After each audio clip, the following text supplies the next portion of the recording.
Καλημέρα σας. Να σας ευχαριστήσουμε πρώτα για την παρουσία σας εδώ. Εκ μέρους της κίνησης 136 και της Ένωσης Πολιτών για το Νερό, η οποία Ένωση Πολιτών για το Νερό σήμερα θα δώσει τα βασικά σημεία της εκδήλωσης ενδιαφέροντος που έχει καταθέσει το ΤΑΙΠΕΔ, για το οποίο γνωρίζετε όλοι σας. Είναι 10 σημεία, πολλά από τα οποία θα αναφέρω εγώ, θα παρουσιάσω εγώ, στη συνέχεια κάποια θα παρουσιάσει ο Κώστας ο Νικολάου, και σε ό,τι αφορά ιδιαίτερα την θέση του προσωπικού σε όλο αυτό το θέμα θα το αναπτύξει ο Κώστας ο Μαριόγλου, ο Αντιπρόεδρος του Σωματείου. Ποιοι είμαστε και τι θέλουμε? Είμαστε η Ένωση Πολιτών για το Νερό, είναι μια ένωση κοινωνικών συνεταιριστικών εταιριών ίδρυσης αποχέτευσης Θεσσαλονίκης, η οποία δημιουργήθηκε ως εξέλιξη της κίνησης 136, της κίνησης πολιτών, που εδώ και 2 χρόνια έχει δημιουργηθεί και παλεύει ενάντια στην ιδιωτικοποίηση του νερού της Θεσσαλονίκης, και αν η κυβέρνηση επιμείνει στο να προχωρήσει στις διαδικασίες ιδιωτικοποίησης, προτείνει μια εναλλακτική σε ό,τι αφορά αυτό, δηλαδή στην αποκρατικοποίηση, με την έννοια ότι οι πολίτες θα πάρουν το νερό στα χέρια τους και όχι μια πολυεθνική του κλάδου του νερού ή κάποια κεφάλαια τα οποία θα έρθουν να επενδύσουν στο νερό της Θεσσαλονίκης.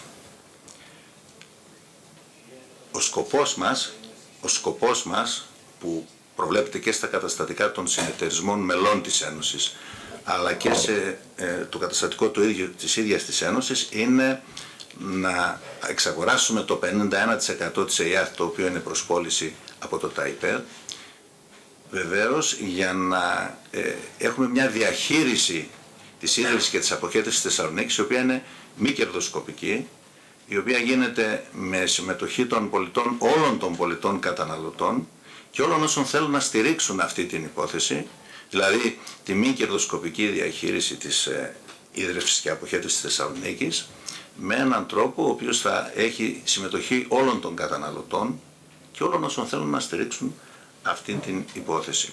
Πολίτες δηλαδή και έξω από τη Θεσσαλονίκη, από όλη την Ελλάδα και από όλο τον κόσμο. Για αυτό το σκοπό, για αυτούς δηλαδή οι οποίοι είναι έξω από τη Θεσσαλονίκη, δεν είναι καταναλωτές, δηλαδή δεν είναι υδροδοτούμενοι, και από όλο τον κόσμο, έχουμε δημιουργήσει έναν συνεταιρισμό που λέγεται Αλληλεγγύη K136, ακριβώς για αυτό το λόγο, για αυτούς τους ανθρώπους που δεν είναι καταναλωτές αλλά θέλουν να υποστηρίξουν την προσπάθειά μας. Μη κερδοσκοπική διαχείριση λοιπόν, με υψηλή ποιότητα, χαμηλές τιμές, κοινωνική δικαιοσύνη και δημοκρατική λειτουργία. Οι πολίτες να μπορούν να συμμετέχουν και να αποφασίζουν για τα θέματα που αφορούν την ίδρυση και την αποχέτευση της εταιρείας η οποία τους παρέχει τις υπηρεσίες. Ποιο είναι το πρόγραμμά μας συνοπτικά, αυτό που έχουμε συμπεριλάβει στην εκδήλωση ενδιαφέροντος που έχουμε καταθέσει? Οι πολίτες που επιθυμούν να γίνουν μέλη των πρωτοβάθμιων συνεταιρισμών νερού του Δήμου τους θα είναι σε θέση να κάνουν μια απλή αίτηση και να ζητούν την εγγραφή τους στους συνεταιρισμούς. Το καταστατικό μας προβλέπει τις διαδικασίες αυτές.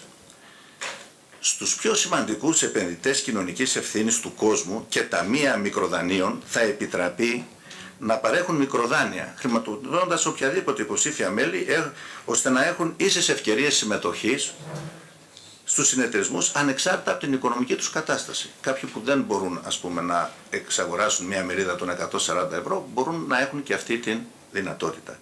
Οι επενδυτές κοινωνικής ευθύνης θα κατευθύνουν τη χρηματοδότηση στα μέλη των συνεταιρισμών και όχι στην Ένωση Πολιτών για το νερό. Κατά αυτόν τον τρόπο η Ένωσή μας και οι συνεταιρισμοί θα είναι πλήρως απαλλαγμένοι από οποιονδήποτε δανεισμό, γιατί ένα από τα κριτήρια της συμμετοχής και του περάσματος στη δεύτερη φάση του διαγωνισμού αυτού είναι ότι ο δανεισμός πρέπει να είναι χαμηλός. Ο λόγος δανεισμού προς ίδια κεφάλαια πρέπει να είναι χαμηλός, όχι πάνω από 5,5 φορές. Θα αξιοποιήσουμε έναν σημαντικό πάροχο πιστωτικών τραπεζικών υπηρεσιών σε δημόσιους οργανισμούς, σε δημοτικούς οργανισμούς ίδρυσης αποχέτευσης, όπως είναι η US Bank NA, National Association. Η Ένωση Πολιτών για το Νερό θα αξιοποιήσει και δικές της μεθόδους για τη διανομή μερίδων. Αυτές οι μέθοδοι μπορεί να περιλαμβάνουν τη διανομή μερίδων σε χρονικές περιόδους που μπορεί να εκτείνονται σε 10 και περισσότερα χρόνια. Αυτό το πρόγραμμά μας, το οποίο προτείνουμε, απαντάει θετικά σε ορισμένες ανησυχίες που αφορούν την αποκρατικοποίηση της ΕΙΑΔ. Μια ανησυχία είναι ότι η πώληση ζωτικών υποδομών, όπως είναι η ίδρυση και η αποχέτευση, σε πολυεθνικά συμφέροντα θα οδηγήσει σε τρόπους διαχείρισης που θα επιβαρύνουν σοβαρά την τοπική κοινωνία και το περιβάλλον. Ενδεικτικά παραδείγματα αποτελούν το Παρίσι, το Βερολίνο, το Λονδίνο και ένα σωρό άλλες πόλεις της Ευρώπης, των Ηνωμένων Πολιτειών, του Καναδά και στον κόσμο ολόκληρο. Μια άλλη ανησυχία είναι ότι η παρούσα αξία του 51% μπορεί να είναι πολύ χαμηλή, καθώς η χρηματοπιστωτική κρίση στην Νότια Ευρώπη έχει συμπιέσει πολύ τις τιμές της αγοράς.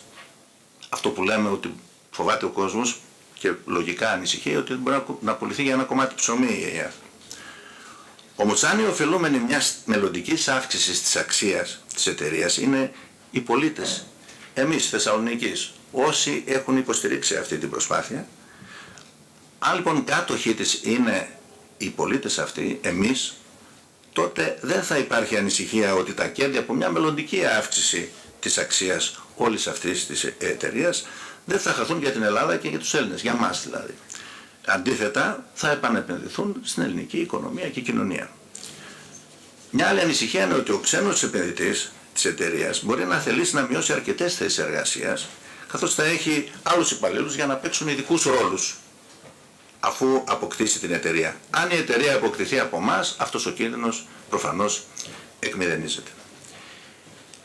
Η ιδέα της απόκτησης της ΕΙΑΘ από τους πολίτες έχει μεγάλη απήχηση στην συντριπτική πλειοψηφία των πολιτών της Θεσσαλονίκης αλλά και ευρύτερα. Όχι μόνο στους πολίτες αλλά και στους θεσμούς της περιοχής, άσχετα από πολιτικο-ιδεολογική τοποθέτηση, και είναι χαρακτηριστικό να αναφέρουμε ότι τα δημοτικά συμβούλια όλων ανεξαιρέτως των δήμων της περιοχής που υδροδοτούνται από την ΕΙΑΘ έχουν πάρει ομόφωνες αποφάσεις κατά της ιδιωτικοποίησης της ΕΙΑΘ και την πώλησή της σε πολυεθνικούς ομίλους και ξένους επενδυτές. Μάλιστα τις μέρες αυτές υπάρχουν και ψηφοφορίες και ομόφωνες αποφάσεις για τη διεξαγωγή δημοψηφισμάτων, όπου θα ερωτηθούν οι πολίτες είναι υπέρ ή κατά της ιδιωτικοποίησης της ΕΙΑΘ. Δεύτερο, με πρωτοβουλία του Σωματείου των Εργαζομένων της ΕΙΑΘ συγκροτήθηκε η Συντονιστική Επιτροπή Φορέων και Πολιτών της Αυτοδιοίκησης των Εργαζομένων Κινήσεων Πολιτών, και η Συντονιστική αυτή Επιτροπή έχει σκοπό να κινητοποιήσει τους πολίτες της Θεσσαλονίκης ενάντια στην ιδιωτικοποίηση της ΕΙΑΘ και εκεί συμμετέχουν πλήθος φορέων αυτοδιοικητικών, κοινωνικών και άλλων στην πρωτοβουλία αυτή. Τρίτο, η Περιφερειακή Ένωση Δήμων Κεντρικής Μακεδονίας σε ειδική συνεδρίαση όπου συζητήθηκε η πρόταση της Ένωσης Πολιτών για το Νερό, της κίνησης 136, έχει πάρει ομόφωνη απόφαση να διεκδικήσει την ΕΙΑΘ από το ελληνικό δημόσιο και αν αυτό δεν επιτευχθεί να συνεργαστεί με εμάς, με την κίνηση πολιτών 136, με την Ένωση Πολιτών για το Νερό, στη διεκδίκηση της ΕΙΑΘ από τους πολίτες με την υποστήριξη και συμμετοχή των Δήμων του νομού Θεσσαλονίκης. Είναι σαφές ότι όλη αυτή η αντιμετώπιση από τους θεσμούς και την τοπική κοινωνία της Θεσσαλονίκης σε ό,τι αφορά την πρότασή μας ενισχύει πάρα πολύ αυτή την εναλλακτική, ότι δηλαδή εάν η κυβέρνηση επιμείνει στο να προχωρήσει στις διαδικασίες της ιδιωτικοποίησης, οι πολίτες της Θεσσαλονίκης είναι μέσα και σε αυτήν την φάση διεκδικώντας το νερό για μας και μη επιτρέποντας αυτό να ιδιωτικοποιηθεί. Το 2010 τα Ηνωμένα Έθνη έχουν δηλώσει ότι η πρόσβαση στο καθαρό νερό και στην υγιεινή είναι ένα ανθρώπινο δικαίωμα. Το Ευρωπαϊκό Κοινοβούλιο δηλώνει ότι το νερό είναι κοινός πόρος της ανθρωπότητας και η πρόσβαση στο πόσιμο νερό είναι θεμελιώδες ανθρώπινο δικαίωμα. Η συνεταιριστική διαχείριση της ίδρυυσης και της αποχέτευσης δεν είναι ένα μεμονωμένο τοπικό φαινόμενο, αλλά το συναντάμε σε πάρα πολλές χώρες με διαφορετικές κλιματολογικές συνθήκες, οικονομικές, κοινωνικές, πολιτικές. Ενδεικτικά παραδείγματα τέτοιων συνεταιρισμών διαχείρισης είναι ίδρυυση αποχέτευσης, υπάρχουν στη Φιλανδία, στη Δανία, στην Ιταλία, στις Ηνωμένες Πολιτείες και σε πάρα πολλά άλλα μέρη του κόσμου. Αυτό ορισμένα σημεία θα τα αφήσω όπως σας ενημέρωσα, για να τα αναλύσει ο Κώστας ο Νικολάου, όπως παραδείγματος χάρη την παγκόσμια εμπειρία και πώς υπάρχει μια συγκριτική αξιολόγηση που κάναμε και καταθέσαμε στην εκδήλωση ενδιαφέροντών μας, όπου συγκρίνεται η ιδιωτική διαχείριση σε σχέση με τη διαχείριση από τους πολίτες καταναλωτές της επιχείρησης αυτής η οποία τους εξυπηρετεί. Καθώς επίσης και την εξέλιξη της Ένωσης Πολιτών για το Νερό, γιατί διαμορφώνονται σε όλους τους ιδρυμοτούμενους δήμους συνεταιρισμοί πρωτοβάθμιοι, οι οποίοι διαμόρφωσαν βέβαια την Ένωση, αλλά συνεχίζεται η διαδικασία ένταξης όλων των υδροδοτούμενων περιοχών στην Ένωση Πολιτών για το Νερό. Αυτά θα τα αναπτύξει ο Κώστας ο Νικολάου στη συνέχεια. Η Ένωση Πολιτών για το Νερό, ένα πολύ σημαντικό στοιχείο που θα ήθελα να τονίσω, είναι ότι υποστηρίζεται από την ακόλουθη ομάδα εξειδικευμένων εταιριών, όπως είναι η Bondholder Communications Group, Bondcom. Η πρωτοβουλία για την υποστήριξη των στόχων της Ένωσης Πολιτών για το Νερό έχει ως επικεφαλής τον Ρόμπερτ Άπφελ, ο οποίος είναι πρόεδρος της Bondholder και είναι φιλέλληνας με μεγάλη εμπειρία στις χρηματοοικονομικές αγορές και το τραπεζικό τομέα. Ενώ πρόσφατα η εταιρεία αυτή ολοκλήρωσε σε ένα μήνα με επιτυχία την αναδιάρθρωση του χρέους της ελληνικής δημοκρατίας, στην οποία συμμετείχαν πάνω από 200 δις ευρώ τίτλων και αποτέλεσε τη μεγαλύτερη αναδιάρθρωση κρατικού χρέους στην ιστορία. Ο Ρόμπερτ Άπφελ είναι ο επικεφαλής αυτής της ομάδας υποστήριξης και επίσης συμμετέχουν ο Τζον Ρέντγουντ και η Citygate Dewey Rogerson. Ταυτόχρονα με την υπογραφή της Συμφωνίας Αγοράς Μετοχών της ΕΙΑΘΑΕ, τη μέρα δηλαδή που θα γίνεται ο διακανονισμός, η μεριδιακή σύνθεση της Ένωσης Πολιτών για το Νερό θα σχηματιστεί με τον ακόλουθο τρόπο. Οι ενδυνάμει μερίδες προβλέπεται να είναι τουλάχιστον 520.000, περίπου όσα είναι τα υδρόμετρα που ανακοινώνει στις ανακοινώσεις της η εταιρεία. Θα αποκτώνται μέσω εγγραφής τους στους συνεταιρισμούς της Ένωσης από τους πολίτες καταναλωτές, τους εργαζόμενους, τα νοικοκυριά, τις επιχειρήσεις, τα παιδιά. Υπάρχει και ένα πρόγραμμα που καταθέτουμε για τα παιδιά και το πώς αυτά πρέπει να ενημερωθούν και να ευαισθητοποιηθούν στα θέματα που αφορούν το νερό, τη σχέση του νερού με το περιβάλλον, την κατανάλωσή του, καθώς επίσης και με τη συμμετοχή τους σε τέτοιες διαδικασίες διαχείρισης και λήψης αποφάσεων που αφορούν τις υπηρεσίες που τους παρέχονται.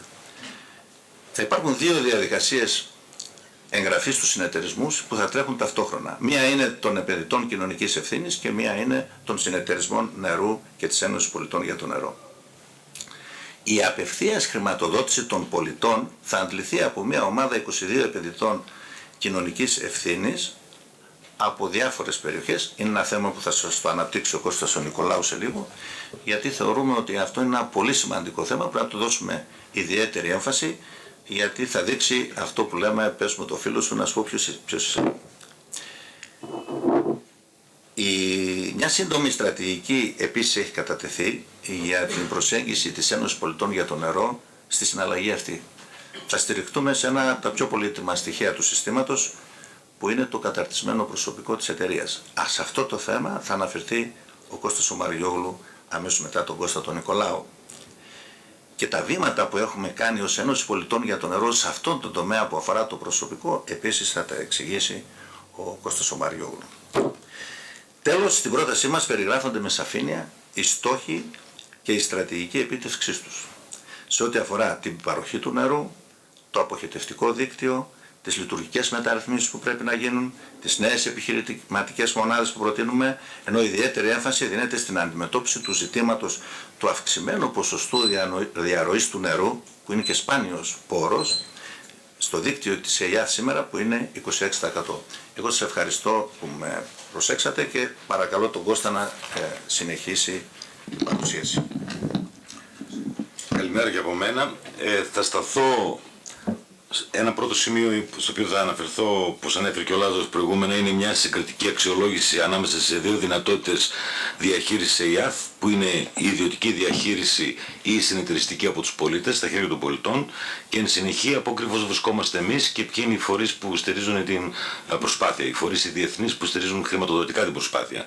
Το άλλο κομμάτι, το τεχνογνωστικό, θα το αναπτύξει αμέσως μετά από μένα ο Κώστας Μαριόγλου. Αναφερόμαστε σε αυτά τα σημεία γιατί, όπως ξέρετε, στην πρόσκληση εκδήλωση ενδιαφέροντος της ΕΙΑΘ χρειάζεται να αποδεικνύεις και την χρηματοδοτική σου δυνατότητα αλλά και την τεχνογνωστική. Ας ξεκινήσουμε με το πρώτο κομμάτι, που, όσο μπορώ πιο σύντομα, το κομμάτι που αφορά ιδιωτικοποίηση με ιδιωτική διαχείριση από πολυεθνικές εταιρείες του νερού της Θεσσαλονίκης και της ΕΙΑΘ ή συνεργατικά από τους πολίτες στα χέρια των πολιτών. Εδώ θα πρέπει να γνωρίζουμε τα εξής πράγματα. Έρευνες της Παγκόσμιας Τράπεζας, παρένθεση, στο παρελθόν έχει χρηματοδοτήσει όλες τις ιδιωτικοποιήσεις που έγιναν στον κόσμο. Έρευνες του Ευρωπαϊκού Κοινοβουλίου, έρευνες από διεθνή κέντρα ερευνών, καθώς και από αμερικάνικα πανεπιστήμια στις ΗΠΑ, όπου μελέτησαν τα μεγαλύτερα συστήματα ίδρυυσης τα οποία είχαν ιδιωτικοποιηθεί, κατέληξαν όλες στα ίδια συμπεράσματα. Ότι παντού όπου υπήρξε στον πλανήτη η ιδιωτικοποίηση, τα τιμολόγια του νερού αυξήθηκαν 2, 3, 4 και περισσότερες φορές από ό,τι πριν από την ιδιωτικοποίηση. Παντού όπου στον κόσμο έγινε ιδιωτικοποίηση, οι απώλειες του νερού αυξήθηκαν, χάναμε νερό τζάμπα και βερεσέ. Τρίτον, ό,τι αφορούσε τις επενδύσεις σε υποδομές, αυτές ποτέ δεν έγιναν από τις ιδιωτικές πολυεθνικές εταιρείες. Και τέταρτον, υπήρξε υποβάθμιση των ίδιων των υποδομών και της ποιότητας του νερού. Το νερό χειροτέρευσε. Η ποιότητα του νερού παντού ήταν χειρότερη από ό,τι πριν γίνει η ιδιωτικοποίηση. Με βάση αυτό λοιπόν παραδώσαμε και καταθέσαμε μέσα στην εκδήλωση ενδιαφέροντος μια συγκριτική πολυκριτηριακή ανάλυση ανάμεσα στις δύο δυνατότητες διαχείρισης, ιδιωτική και συνεργατική από τους πολίτες, που έχει 15 κριτήρια αξιολόγησης. Δεν θα τα διαβάσω όλα. Αυτό που πρέπει, το έχουμε δώσει στο αναλυτικό κείμενο, τον πίνακα με τα 15 κριτήρια αξιολόγησης, όπου και στα 15 κριτήρια η ιδιωτική διαχείριση είναι αρνητική.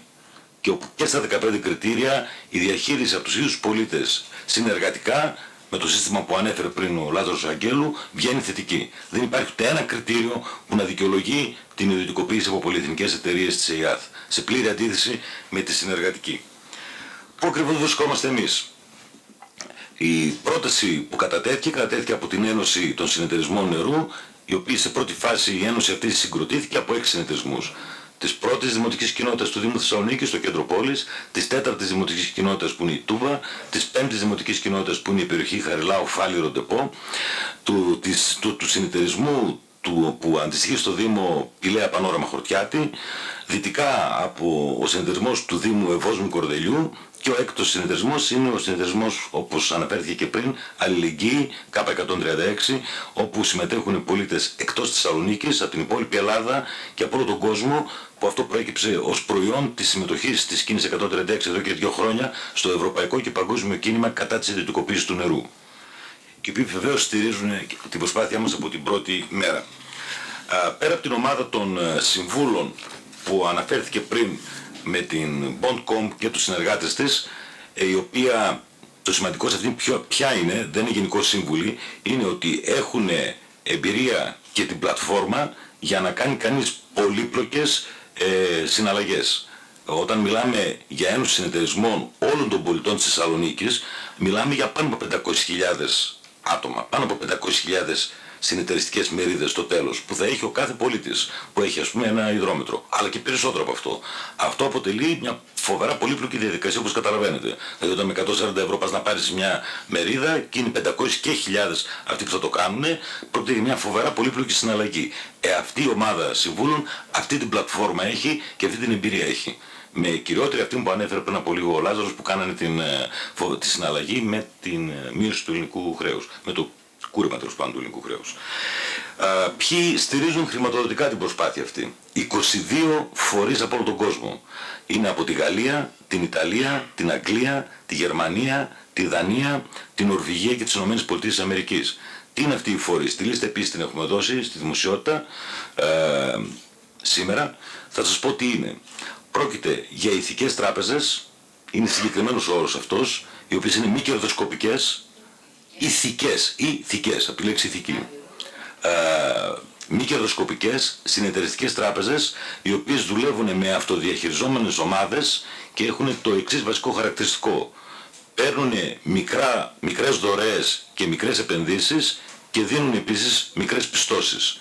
Μέσα από ποια διαδικασία ελέγχουν ποιος είναι αυτός που κάνει τη δωρεά και δεν ζητάει τίποτα ή που επενδύει, και όταν λέω μικρά εννοούμε 100, 200, 300 ευρώ, μιλάμε για αυτά τα ποσά, όχι για εκατομμύρια.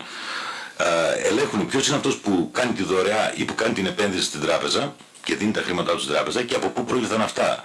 Αποκλείουν εμπόριο όπλων, εμπόριο λευκής σαρκός, πλυντήριο χρημάτων. Και στη συνέχεια ελέγχουν αυτός που παίρνει το μικροδάνειο των 50, 100, 200 ευρώ, τι θα το κάνει, για ποια δουλειά. Πρόκειται για συνεταιρισμούς, κοινωνικούς συνεταιρισμούς, πρόκειται επίσης για πιστωτικούς φορείς που φτιάξανε εργατικά σωματεία ανά τον κόσμο, κοινοφελή ιδρύματα, μη κερδοσκοπικά, καθώς και διάφορους φορείς που φορούνται από τις ιδέες της ονομαζόμενης κοινωνικής και αλληλέγγυης οικονομίας. Αυτοί είναι περίπου 22 φορείς. Χρηματοδοτούν δράσεις κατά τεκμήριο με μικροπιστώσεις, με μικρά δάνεια, δεν κάνουν μεγάλα δάνεια των εκατομμυρίων, δεν ασχολούνται με αυτό ασχολούνται οι άλλοι. Ασχολούνται με τον πολίτη και δίνουν στους πολίτες.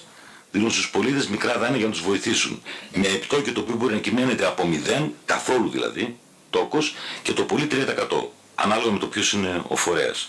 Αυτή είναι η προσπάθειά τους, να συμβάλλουν και να βοηθήσουν τους πολίτες ανά τον κόσμο, είτε στο να υπάρξει δίκαιο εμπόριο, που είναι συγκεκριμένη η ορολογία αυτή, είτε να μπορέσουν να αποκτήσουν πρόσβαση στο νερό, σε πόσιμο νερό, σε υγιεινή, σε αποχέτευση, σε έργα προστασίας περιβάλλοντος ή σε δραστηριότητες προστασίας του περιβάλλοντος, στην αντιμετώπιση της φτώχειας και μια σειρά από τέτοιες παρόμοιες δράσεις που έχουν τέτοιους σκοπούς. Αυτά είναι τα χαρακτηριστικά των 22 φορέων.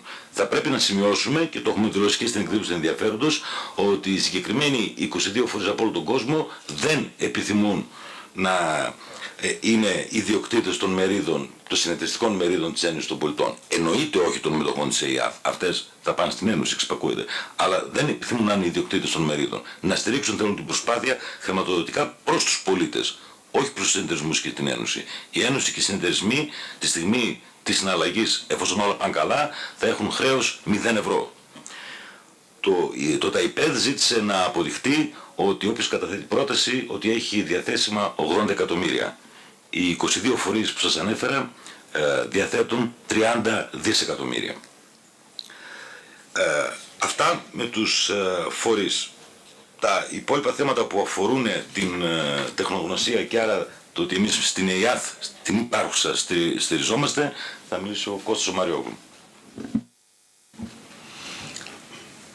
Για το κομμάτι της τεχνογνωσίας, το οποίο είναι απαραίτητο, είναι όρος της διακήρυξης πρόσκλησης ενδιαφέροντος ότι οι συμμετέχοντες πρέπει να έχουν αποδεδειγμένη εμπειρία σε συστήματα ίδρευσης αποχέτευσης πάνω από 510.000 κατοίκους.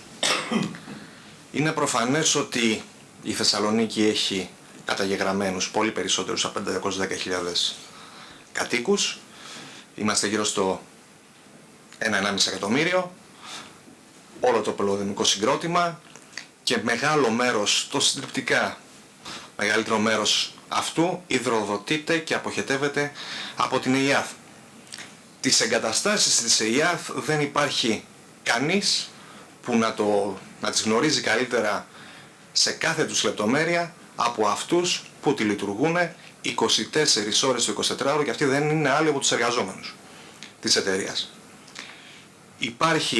Έχουν γίνει συζητήσεις, είναι το 100% των εργαζομένων σύμφωνο να συνεχίσει να λειτουργεί τις εγκαταστάσεις της ΕΙΑΘ και τις υπηρεσίες της, και στο κομμάτι αυτό το αποδεικνύουμε έχοντας δηλώσεις των στελεχών της επιχείρησης ότι εάν η Ένωση Πολιτών για το Νερό είναι ο συνεταιρισμός που θα κατοχυρωθεί το 51% και το management θα συνεχίσουν να παρέχουν τις υπηρεσίες τους, όχι απλά όπως κάνανε στο παρελθόν, αλλά ακόμη και καλύτερα.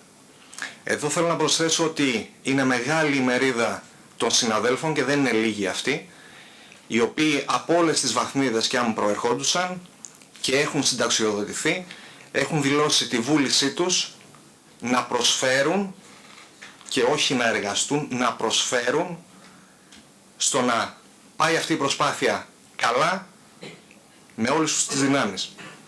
Άρα λοιπόν το κομμάτι της τεχνογνωσίας και της εμπειρίας λειτουργίας είναι καλυμμένο στον απόλυτο βαθμό.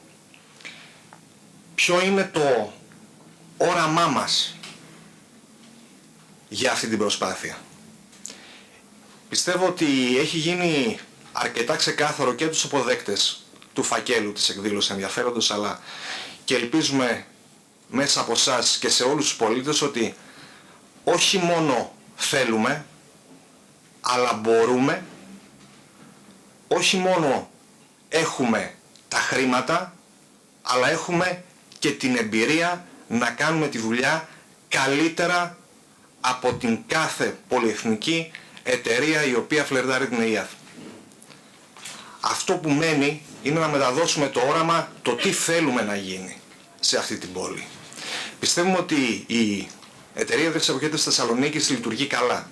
Μπορεί όμως να λειτουργήσει ακόμη καλύτερα.